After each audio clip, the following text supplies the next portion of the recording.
Good morning and welcome to Washington Post Live. I'm Jackie Alamany, a congressional investigations reporter here at the Washington Post. Today marks 50 years since Title IX was signed into law. It's a law that in one sentence outlaws discrimination in educational programs on the basis of sex. The area with the most visible impact is on women's athletics. So I'm delighted today to be joined by two women whose athleticism has contributed immensely to the historic nature of Title IX in today's sports landscape. Briana Scurry, author and former goalkeeper for the U.S. women's national soccer team, and Jasmyne Spencer, a player for the Angel City Football Club. Welcome to both of you for joining us at the Washington Post Live today. We really appreciate it. Thank you. Great to be here. Yes, likewise. Excited to have this conversation. Briana, I want to get started with you first. You are a permanent part of the National Museum of African American History and Culture's Title IX exhibit. When did you first learn about Title IX and how did it impact your career? Wow, Title IX has made such an impact on me, like you said. I don't think we'd be having this conversation right now if it weren't for Title IX. My family didn't have a lot of money to be able to afford for me to go to college, and so I knew I had to get a scholarship in order to even attend school. And so I was able to do that because of Title IX. Also, in my sport of soccer, the universities and colleges were using soccer to be able to come into compliance with Title IX. That was a sport that they chose to put a lot of time and effort into. And so, luckily for me, right around the time I was going into school, options were available for me at the time. So it's instrumental in my life and career.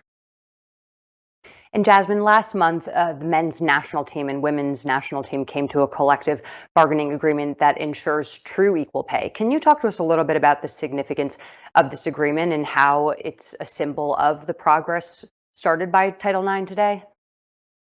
Yeah, I think it's a huge testament to all the work for the women who've come before me to really lay the groundwork and fight for that level of equality, and it's finally paying off. It's taken some time, but I think it's a huge push forward for women's sports in general, and hopefully we can use that momentum to continue to create more equality. And you play for a relatively new football team, for those of our viewers who might not know, founded by Natalie Portman, which has also attracted investors like Jennifer Garner, Billie Jean King, Serena Williams, and more. What do you think their support says about the progress of women's equality on the field? I think it speaks volumes to the fight for equality in general. The women you listed are not known for their prevalence in the sport of soccer, but they understood that women as a group, the more that we have each other's backs and can uplift each other in our representative industries, the greater our success is together. And Briana, clearly female athletics has made significant gains in the last 50 years, but obviously inequalities still exist. What do you think needs to come next to continue the legacy of Title IX and further promote equality on the playing field? Well, I think we have two fantastic examples of where equality can occur. First was the Women's Tennis Association making the four major tournaments equal for men and women. And now, as Jasmine said so eloquently, the women's team is now have equality with the men's team. Thankful to have that, and thankfully because of Cindy Parlow Cone going to the head as president of the federation, that's, in my opinion, the main factor as to why we even have that. So I think in the future, with that said, women in positions of power to make decisions and to make policy is the key. I think right now we still have a limited amount of women in positions of power. The example you made earlier about Natalie Portman, I mean, she is a part owner of the team and got together with her other actress friends and were able to get that going. And that kind of an influence and action for women is what I think needs to happen going forward to make it more equal. And Briana, I want to stay with you and talk about some of the news of the week. There was big news with FINA making a decision that precludes female transgender athletes from participating in women's competitions. How does this news resonate with you as a female athlete? I was saddened by it, and here's why.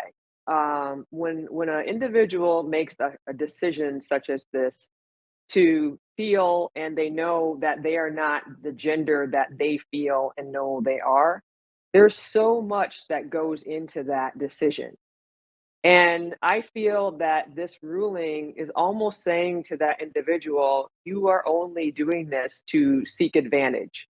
And that is so far from the truth and what the reasoning is for why they did this. I mean, it's I can't imagine feeling like I was born in the wrong body. What kind of torment that must be putting on those individuals and what I would feel if that were me. And so I think it's wrong. I don't like it. I don't see how this major decision by an international organization is fair, and I'm interested to see if it's even going to be upheld. And Jasmine, I want to get your take on this too. An argument that we're seeing now is that every roster spot earned by a transgender female athlete is denying her cisgender opponent of a federally protected opportunity. Do you agree with that argument? No, I think when you think of the root of sports, it should be a place that is completely inclusive. And the beauty of Title IX is that, that was taking one step in making sport more gender inclusive. And I think as our knowledge and acceptance of the term gender grows, then the opportunity for people who identify across all genders should be given the same opportunities to compete and enjoy and play the sports they love. And I should note, as our brilliant researcher Lauren Prince points out, Title IX was actually never intended to affect sports. The original design of it was to curb the impact of selective admissions or jobs at universities on the basis of sex discrimination.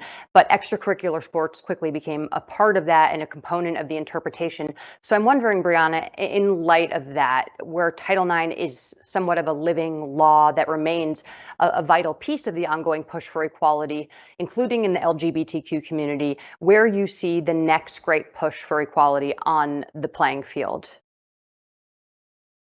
I tell you what, I think athletics is a great example of that, like you said, but I understood too that it wasn't the original intent of the law, but I feel like it is the way to go. I mean, I think athletics is always going to be in the forefront of the push because not only are athletes able to express themselves through their sport, they're also able to create change in other areas of our society.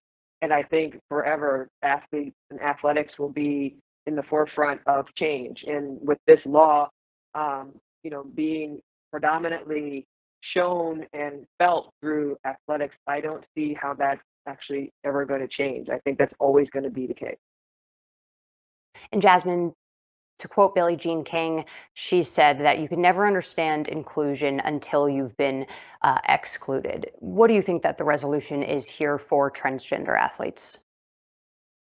Yeah, I think that those words are so powerful. And I think that it's incredibly painful to feel like just because you identify a certain way that people don't value you or feel that you deserve the same opportunities as someone else. And I think, again, like the more we can lead with an open heart and inclusivity, and the more hard conversations we can have together, I don't see why we can't find a solution where everyone is given the same opportunity to compete and participate. And Jasmine, I want to stick with you because this is something that I'm sure or might bother you on a daily basis as this is part of your day to day. But a 30-year study that just came out by the Neiman Journalism Lab, released last year, found a systemic problem with media coverage ignoring women's sports. Do you think women's sports would receive more funding if it were more widely covered and consistently covered by the media? Yeah, 100%. And I think what we are building and showcasing here at Angel City is exactly that, that the more money that you invest, the greater the output is. And, you know, we're nearly selling out our stadium every home game, and it's our first season. And that's just a testament to what the club has built, the amazing women who have come behind and supported us and marketed and just really put us in the limelight. You see us on billboards and bus stops. And I think that, you know, we're just an example that it can happen and that people need to continue to invest in women's sports. And Briana, I want to move to a different part of the conversation. Title IX was designed by a diverse group of women, but its impact has disproportionately benefited white women in athletics and in academic opportunities. What do you think needs to be done to make sure that all athletes, regardless of gender, identity, or race, have equal opportunities to engage in athletics? I think the reason that happens is similar to the reason why high-level women's soccer athletes seem to not be getting that same opportunities. Geographical issues, economic issues, and the gatekeepers is what I call them. And so I feel like what needs to happen is more women of color and more women in general need to be in positions of power making these decisions as to how dollars are allocated, as to how people receive choices or chances and opportunity or they don't. I think the positions of power, the gatekeepers, is the number one reason as to why certain groups are discriminated against. And so I think that needs to happen. More people that are of color and are women need to be in these positions in order for this to change. And there are activists who believe that the way athletes are respected is mirrored in other parts of our everyday life. Do you think that's true? I do. I do think that's true. I feel that if you are able to express yourself on the playing field and you are able to have a platform in which to express your views or how your life is coming at you or how the things you're experiencing are affecting you, then you can share that and you bring attention to it by being a high level athlete. You bring attention to it by being brave and being willing to have that discussion with people. And I feel now is a great time, and with social media, the advent of that, that is a great opportunity to use. And I think a lot of fantastic players and athletes, including people who are playing soccer, the women who are playing soccer, especially in the WSL, are using social media to bring attention to the things that need attention. Yeah, and actually, on that topic, Briana, I want to ask you both if either of you have any comment on the Brittany Griner situation. Obviously, she's been detained in Russia now for quite some time, and whether or not you would like to see the Biden administration do more to try to get her back home. I would like to see more done. I understand that the original push by the league was to be quiet and not make too much of a stir out of her safety, and so that Russia wouldn't think that they could use her as a pawn. Well, I just don't think that that's the proper way to go about it now. And Jasmine, before we wrap up our conversation, I want to ask you the last question. What do you think that you and other current athletes can contribute to the legacy of Title IX and the push to protect the rights for other athletes? Yeah, I think we can continue to use our platforms and come together and push the needle forward We still would love to see more endorsement deals, more promotion behind us, more investment in the women's game, and equal play at the domestic level as well. So there's still a lot to be done. But I think we're all up for the task, and we have an incredible generation who's come before us to lean on and continue to mentor us. And I feel confident that we'll be able to, in another 50 years, shock ourselves with the amount of growth we've contributed to. And actually, I just want to ask you too as well, if you had the opportunity to make the pitch directly to people to become fans and engage more in women's sports, what does that pitch look like?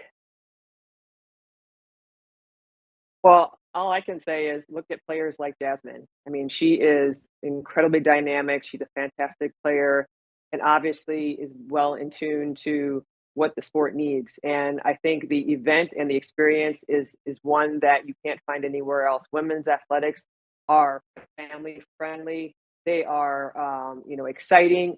And let's face it, the young girls of today need to have an example that they can see and touch and feel. So taking your daughters to women's athletic events and in person is the way to go. Jasmyne, what about you? It's hard to Your follow elevator that up. pitch. I would just add that, yeah, like we are incredible athletes, we're incredible people, and we're not going anywhere, like we're continuing to prove our worth, and just kind of jump on the bandwagon and enjoy the ride. We're all incredible people, and we're putting on incredible shows, so tune in. Unfortunately, we are just about out of time. Briana and Jasmyne, I want to thank you so much for joining us here today on the Washington Post for this timely conversation. And Jasmyne, good luck with your season ahead. Thank you. Good luck, Jasmyne. I'm Jackie Alamany. My colleague Leanne Caldwell is going to be back on here in just a minute with the Department of Education's Catherine Lhamon. Please stay with us.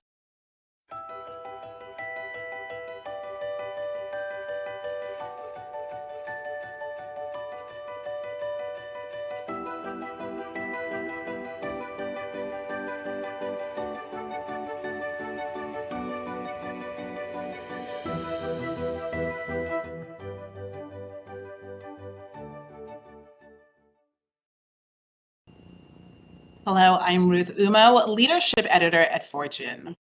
50 years ago, the landmark Title IX law was passed, prohibiting sex discrimination in education and ultimately paving the way for a new generation of progress in the fight for gender justice.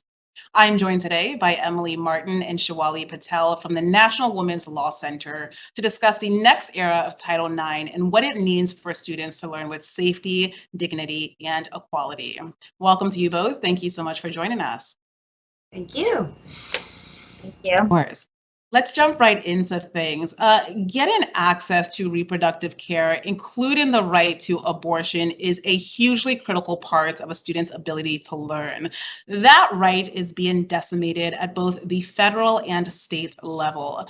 Emily, does Title IX provide any protections for students? It does. Now, Title IX is not a full solution by any means to the attacks that we're seeing on the right to abortion, on the rights to reproductive health care, but part of Title IX's protection against sex discrimination in schools is protection against discrimination both on the basis of pregnancy and on the basis of termination of pregnancy. So what that means is if you as a student are experiencing harassment or discrimination because you had an abortion or because you're seeking an abortion, that's a violation of Title IX.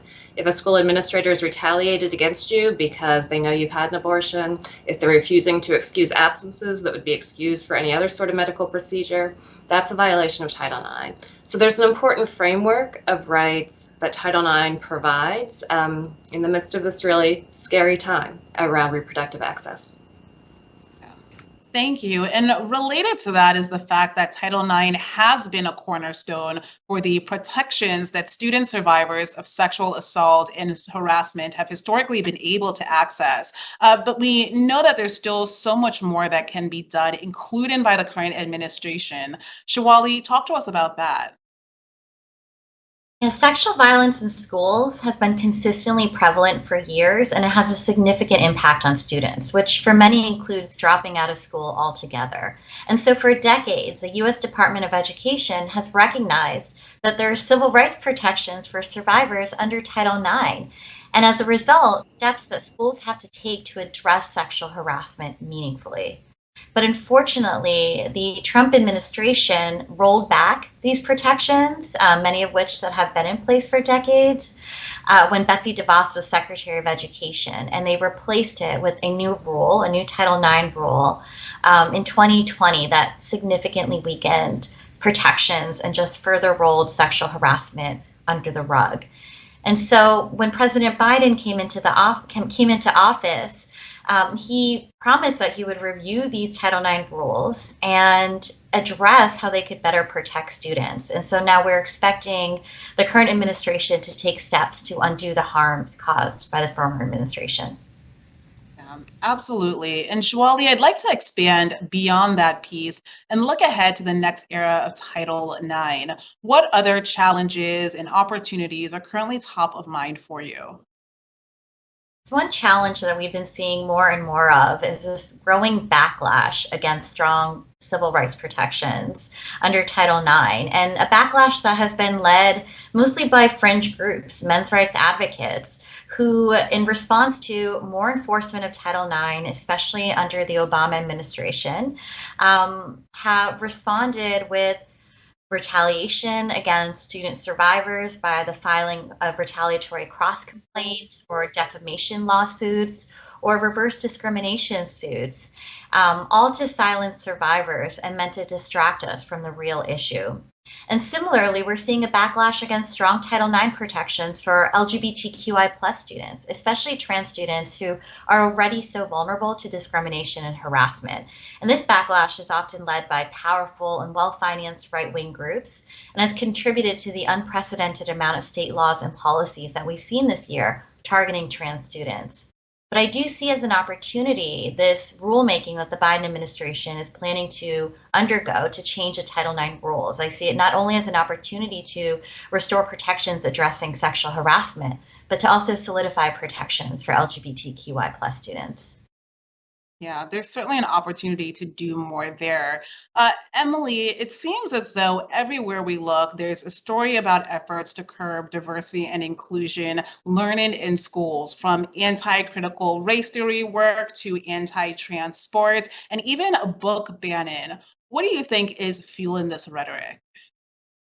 Well, I think these attempts to sow fear and division are focused on schools because of the recognition that schools are important places where students learn what to expect in the world, learn what fairness is, learn how to think about issues like racial justice and gender justice.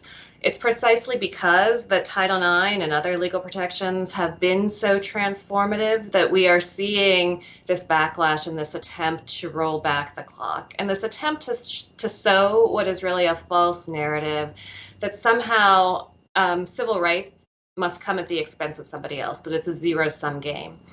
That's just frankly not true. And one of the things that we at the National Women's Law Center are rededicating ourselves to during the 50th anniversary of Title IX is to tell the story, to amplify the truth that when we have schools that are more equitable, that are safer, that respect students' dignity, that benefits everybody.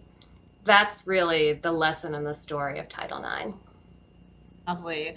Huge takeaway there. I mean, Title IX was a groundbreaking law when it was passed, and 50 years down the line, maintaining and expanding equity protections is just as critical, if not more so. Thank you, Shwali and Emily, for such a robust conversation and for your deep insights. Now, back to the Washington Post.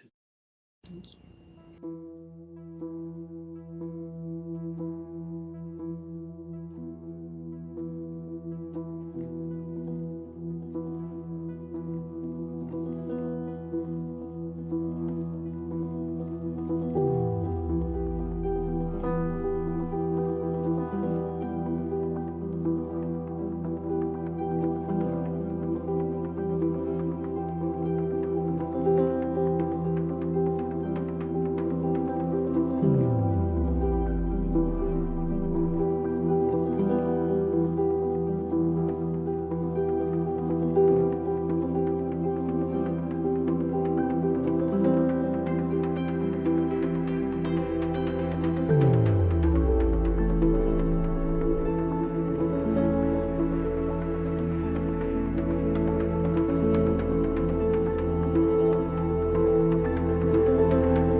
Welcome back. I'm Leanne Caldwell. I'm an anchor here at Washington Post Live and also co-author of the Early 202 newsletter. If you're just joining us, we are talking about Title IX. Today is the 50th anniversary of that landmark rule that gave women and girls equal footing in sports and in schools. But that is not a finality. There's a lot of conversations right now going on over the past few months about who is protected under that and what that means and where Title IX is going to go from here. So joining us for a very timely conversation is Catherine Lhamon. She's Assistant Secretary of the Civil Rights Division at the Department of Education. Catherine, thanks so much for joining us today. Leanne, thanks so much for doing this. Before we get started, I want to remind our audience that you can tweet us questions at Post Live on our Twitter page, and we will try to get them asked.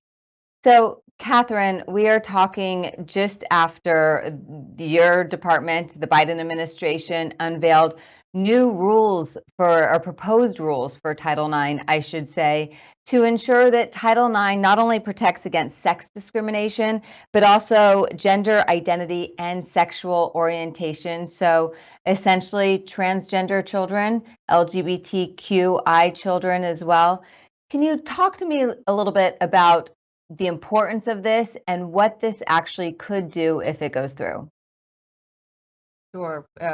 We're really pleased to be able to share today on the 50th anniversary of Title IX a way to give full effect to Congress' intent. The law that Congress wrote says no person shall be discriminated against on the basis of sex. And so we want to make sure that all the ways that students show up in school, all the ways that discrimination can impact students' lives, that they are protected in Title IX, and that we are clear with our regulations that every student's rights will be fully secured. So the proposed rules that we have shared today make clear for the first time in regulation that the prohibition on discrimination on the basis of sex that is in Title IX extends to protect students based on sex stereotypes, sexual orientation, gender identity. It protects pregnant students. It protects every student in every way that a student is in school. Can you give me an example of how this would change, how someone who might not have been protected before this, of course, this hasn't gone into effect yet, that's a rule making, correct? And so, and how, if it does go into effect, that person would be protected? Well, what it changes is the clarity of the department's enforcement and the department's understanding of what the law is. The law is what Congress wrote already, and the courts over and over and over have made clear that students, transgender students, gay students are protected by the sex discrimination protections in Title IX. We want to make sure that our regulations say that they're consistent with what the courts say, and that no student, no educator, no one in the school community anywhere has to wonder whether the student is protected, whether the stereotyping that can take place for a student or a hostile environment that can take place because of who a student is, that no one has to wonder whether the law protects against that kind of harm.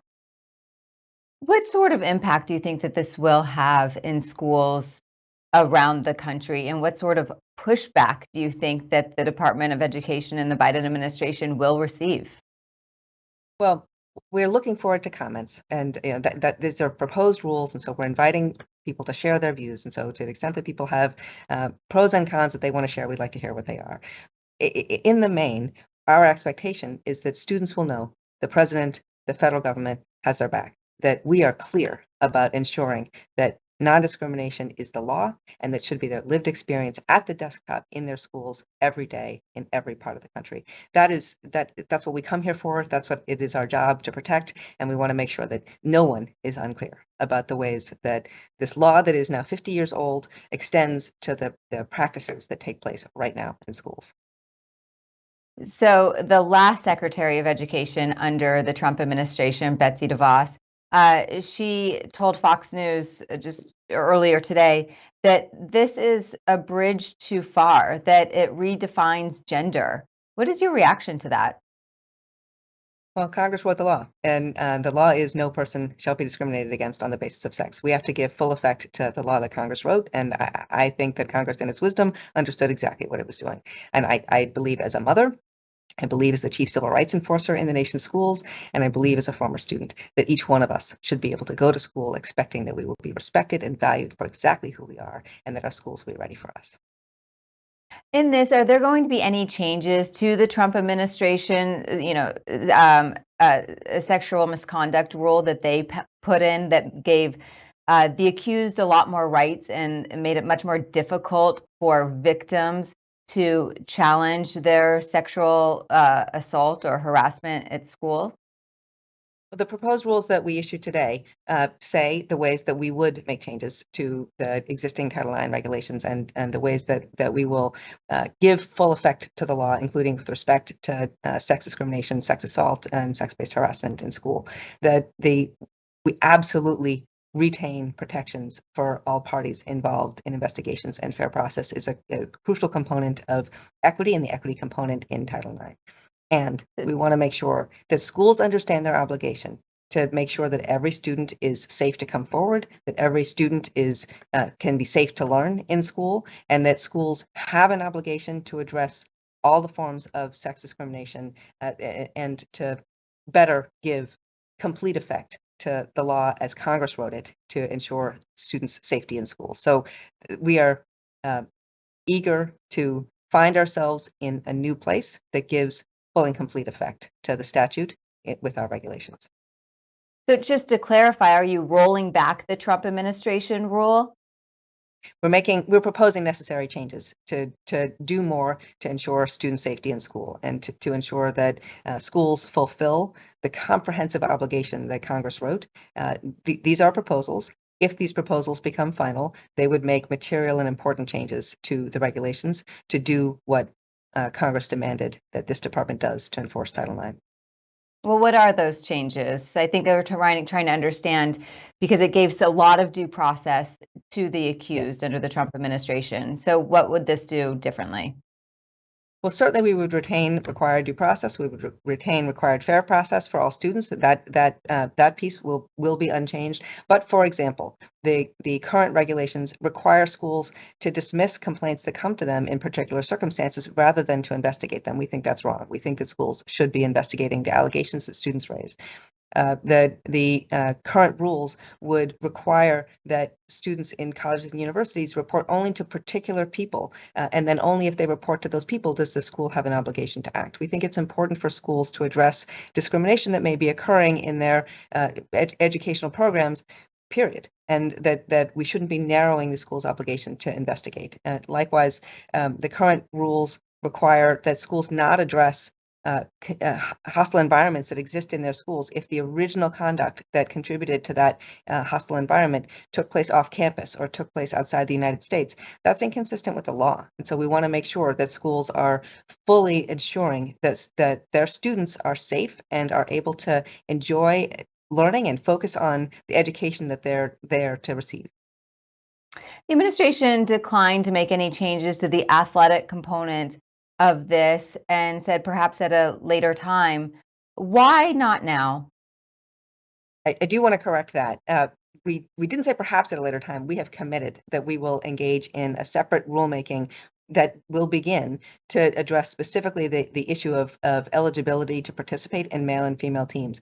The Congress has given the Secretary specific authority to address athletics eligibility under Title IX. We think it deserves the specific attention that Congress conceived in that statutory provision. And in addition, as we know, this is an evolving area, and we want to make sure that we benefit from the expertise and the evaluation that is taking place in athletics associations, in school communities all across the country to be able to have the most fulsome analysis in this separate rulemaking that we are committed to. Transgender participation in sports, especially elite sports and college athletics, is a hot topic. I was actually a college swimmer. Last night at my kids' summer league swim team, it was a topic of conversation, especially as FINA, the international governing body that oversees college swimming, made a decision that if a child does not transition before age 12, they are not able to compete. So is the administration going to look at what these international governing bodies of sports do and what decisions they make to help inform their decision? Of course, we're interested in what the various athletic associations are doing. We're interested in the science. We're interested in the law. We're interested in students' experiences. We're interested in people's views about the ways that Title IX does and doesn't effectuate their opportunities in schools. And so, of course, we will be interested in all views and in all research and in all information on the topic. And we want to drive toward standards and eligibility that meet the equity principle, meet the principle in the law that no person shall be subject to discrimination, and allow for actual competition and actual athletic opportunity that meets the interests of students all over the country. What's the timeline for this athletic rulemaking process? We don't have an announcement on a timeline today, but what I can say to you is that we know that every day there are students in schools, and this topic is urgent, and it's urgent for us to address, and we will bring all of our resources to bear to that question. And I do ask the timeline because there is an election in a few months, a midterm election, and this issue is extremely political. There's a group of Senate Republicans who are holding a press conference today on this very issue on Title IX transgender participation in sports. And so, how does the administration feel pressure to either act soon or to actually punt and put off until perhaps next year after an election? Leanne, let me tell you what I feel. I am the chief civil rights enforcer in the nation's schools, and I feel pressure every day to make sure that every student's right is respected every day in every way. There's no more pressure that I need or that we need as an administration to figure out how to answer this question and to do right by students. To me, this is not a political issue. This is an issue of students' rights and civil rights, and they have to transcend so that we can make sure that no student ever is hurt in school. Mm-hmm. I want to ask you about Title IX complaints. There are thousands of them. And so, is there, what is the process for schools? Is that going to be different or changed as sort of bringing complaints to schools and, administration officials? And is that something that is a priority for the administration? Well, sure, this is a huge priority, right? The president issued an executive order in March 2021 to direct the Department of Education to evaluate our Title IX rule to see if there's more that can be done to effectuate the non-discrimination promise from Congress. And so that lets us know that this is an enormous priority for the president. It's an enormous priority for us in the department. We do expect that if these proposed rules become final, then school procedures will change. That's why we're issuing the rules, to identify ways that we can do better to give purpose to lived experience to the promise that is in Title IX so that all schools are fulfilling it and all students get to experience that non-discrimination. So we look forward to changes that we think are necessary, that we have described in the proposed rules today, and we look forward to hearing comments and then modifying as needed, and then getting to a place where we are clear with all schools about what in addition is needed to ensure non-discrimination. Has the pandemic helped shape that, especially with the reporting component where people were not in school, but in person, but in school virtually, and school has changed since then? Sure. The pandemic has changed all of our understanding of all aspects of our lives, and certainly aspects of schooling. And we have seen ways that the pandemic has caused some students to feel less engaged with school. Other ways that the pandemic has lifted the primacy of the importance of the relationships at school. And we want to make sure that we are responsive to the changed circumstance we all live now following the pandemic, and there are specific elements that have become more relevant in our thinking and across the country for how school proceedings could be conducted. For example, should it be permissible for students to be able to be remote in conversation as schools are conducting grievance procedures? And we think it should, and we have proposed including availability through technology for remote participation as needed, for example. Where do you see Title IX in the next, or let me back up a little bit. Is there some concern that with this new rulemaking that this is just, a Democratic administration and that a future Republican administration could roll some of this back?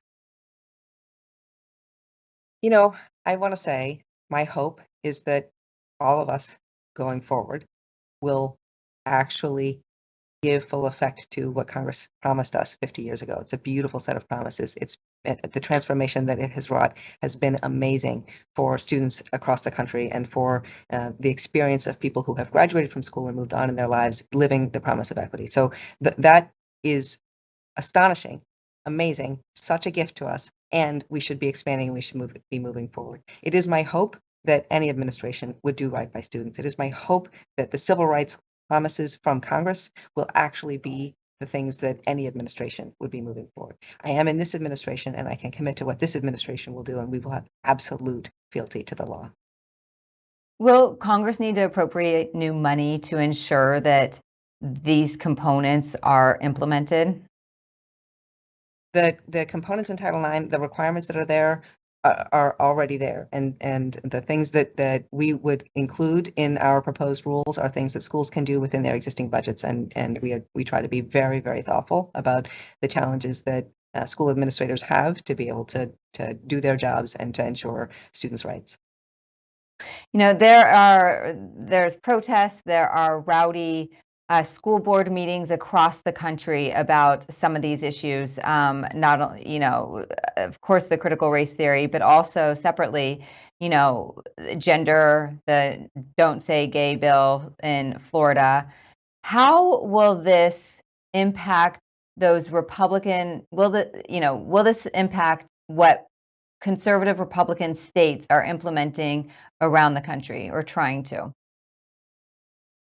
Look, a discriminatory state law is no defense to a Title IX violation. Congress wrote the irreducible minimum in Title IX for what each of us should be able to experience in school and what protections are available to us. And my expectation is, our country's expectation should be that we at least live up to those.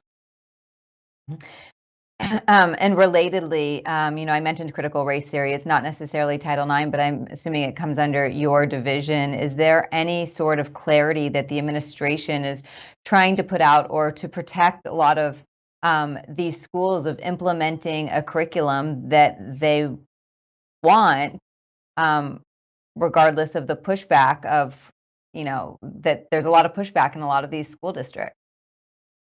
I'll say two things. Curricular decisions are local decisions, and the federal government doesn't get involved in curriculum itself. My office is charged with and ready to do the investigation and the enforcement to ensure that hostile environments don't exist for students in schools, and that no student is discriminated against based on race, based on sex, based on disability. Those are laws that we take very seriously, and the hundreds of staff who work with me are ready to work with any student who needs us in any part of the country. And do you expect any Supreme Court or court challenges, I should say, based on this new rulemaking, should it go into effect? Well, we've already heard that there are folks who are ready to challenge it. I believe that we are proposing rules that are fully lawful, and we expect to be able to fully implement them in schools. Great. And you know, as far as looking down the road, where do you see Title IX moving beyond this? Is this kind of the end of protections for Title IX, or is there something more that still needs to be done?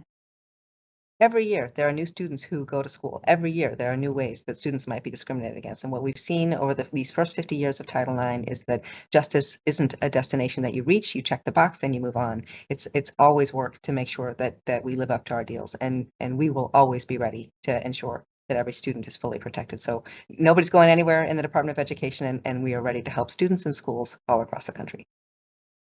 Catherine Lhamon, we are out of time. Thank you so much for your time today on this very big news that now Title IX will be expanded to protect transgender students in schools. And we look forward to what you guys decide on the athletics component of this. Thanks so much for joining us today. Thanks for having me. Take care. Great. And for our audience, thank you so much for joining. You can see this entire program or get a transcript or all of our other programs on WashingtonPostLive.com. Thanks so much.